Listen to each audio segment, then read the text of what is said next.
अध्यक्ष महोदय, आदरणीय मुख्यमंत्री को दोबारा बहुमत से चुनकर आने के लिए भी धन्यवाद। माननीय वित्त मंत्री के द्वारा अनुपूरक बजट, द्वितीय अनुपूरक बजट जो 4,833 करोड़ 39 लाख लाया गया है, जबकि यही सरकार ठीक कुछ दिन पूर्व प्रथम अनुपूरक बजट, माफ कीजिएगा, प्रथम अनुपूरक बजट 4,833 करोड़ 39 लाख का लाया गया था और आज पुनः द्वितीय अनुपूरक बजट जो कि 11,697 करोड़ 45 लाख की राशि लेकर आए हैं। तो महोदय, जब पूर्व में हमारे पास जो निर्धारित राशि होती है और उन राशि को अगर हम खर्च नहीं कर पाते हैं तो फिर ऐसे बजट का एक दिशा का होना और राज्य की दिशा का अलग होना कहीं ना कहीं चरितार्थ को हम लोग उदाहरण के रूप में प्रस्तुत करते हैं। महोदय, बजट की सार्थकता तभी आम व्यक्ति को समझ में आएगी जब एक गांव का सबसे गरीब व्यक्ति, गंगवा की पत्नी गंगिया, अपनी गठरी में बाजार के बजट को रख पाएगी। आज तमाम माननीयों ने, हमने भी सोचा था कि पक्ष की तरफ से विषय को रखा जाएगा, विपक्ष वाले तर्क को प्रस्तुत करेंगे और इसी बीच मैं एक नया नवेला युवा सीखने का कार्य करूंगा, लेकिन मैक्सिमम समय इन्होंने दिशाहीन मुद्दों पे रखा। तो मैं, चूंकि मैया सम्मान योजना मूल बिंदु रही, केंद्र बिंदु रही, किसी ने उसे सम्मान कहा, नारियों का सम्मान कहा, महिलाओं का सम्मान कहा, हम लोग भी महिलाओं के सम्मान के पक्षधर हैं। हमारे एक भाई कह रहे थे कि 2,500 रुपए की राशि जब एक स्कूल कॉलेज में पढ़ने वाली बहन को दिया जाएगा तो उससे वो स्कूल कॉलेज कागज, कॉपी, कलम की सामग्री लेगी। मैं कहना चाहूंगा, अगर आप उसे स्कूल कॉलेज जाने से पहले अगर 2,500 रुपए देंगे तो उसे आप निकम्मा और आलसी बनाएंगे। यदि आपको उस राशि को देना है तो उसके स्कूल कॉलेज जाने के बाद दीजिए, स्कॉलरशिप के रूप में दीजिए।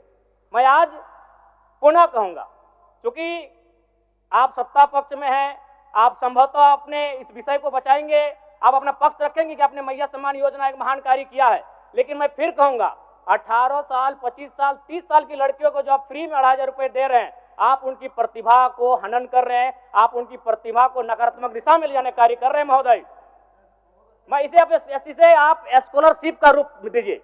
आपको 2,500 रुपए देना है, स्कूल से पहले देंगे ना। मैं कह रहा हूं, मैं भी, मेरी भी सैकड़ों बहनें हैं गांव में, अगर आप स्कूल जाने से पहले 2,500 रुपए उनके हाथ में देंगे, उस पैसे को वह गलत कार्यों में, गलत नहीं कहेंगे, कुछ ऐसे कार्यों में खर्च करेंगी जो लुभावनी हो। स्कूल जाने के बाद, अटेंडेंस के बाद अगर आप देंगे स्कॉलरशिप के रूप में तो वो बहन स्कूल तक जाएगी। दूसरा सवाल और एक महत्वपूर्ण विषय महोदय। एक मिनट, माननीय सदस्यगण, सभा की सहमति हो तो सदन की कार्रवाई समाप्त होने तक समय बढ़ाई जाए। बोलिए, अब समाप्त करिए, बोलिए।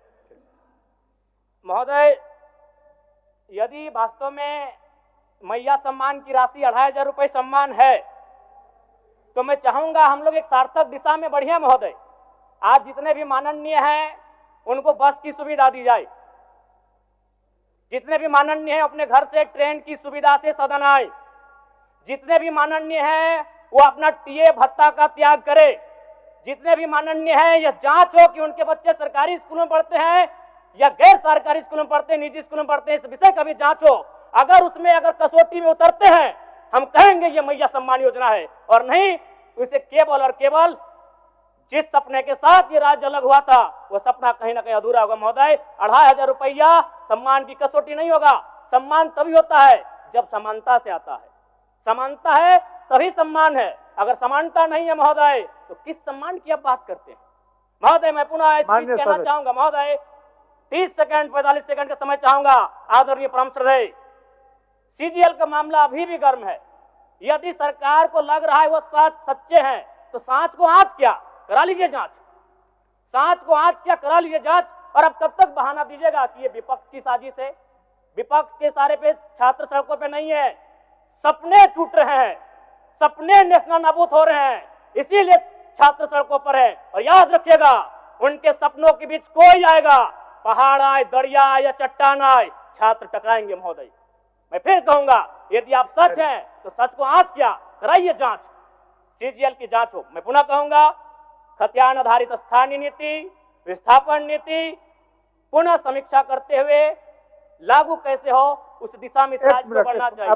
मिनट। और महत्वपूर्ण विषय महोदय, मैं ये कहना चाहूंगा। हो गया माननीय जयराम कुमार जी, हो गया। धन्यवाद।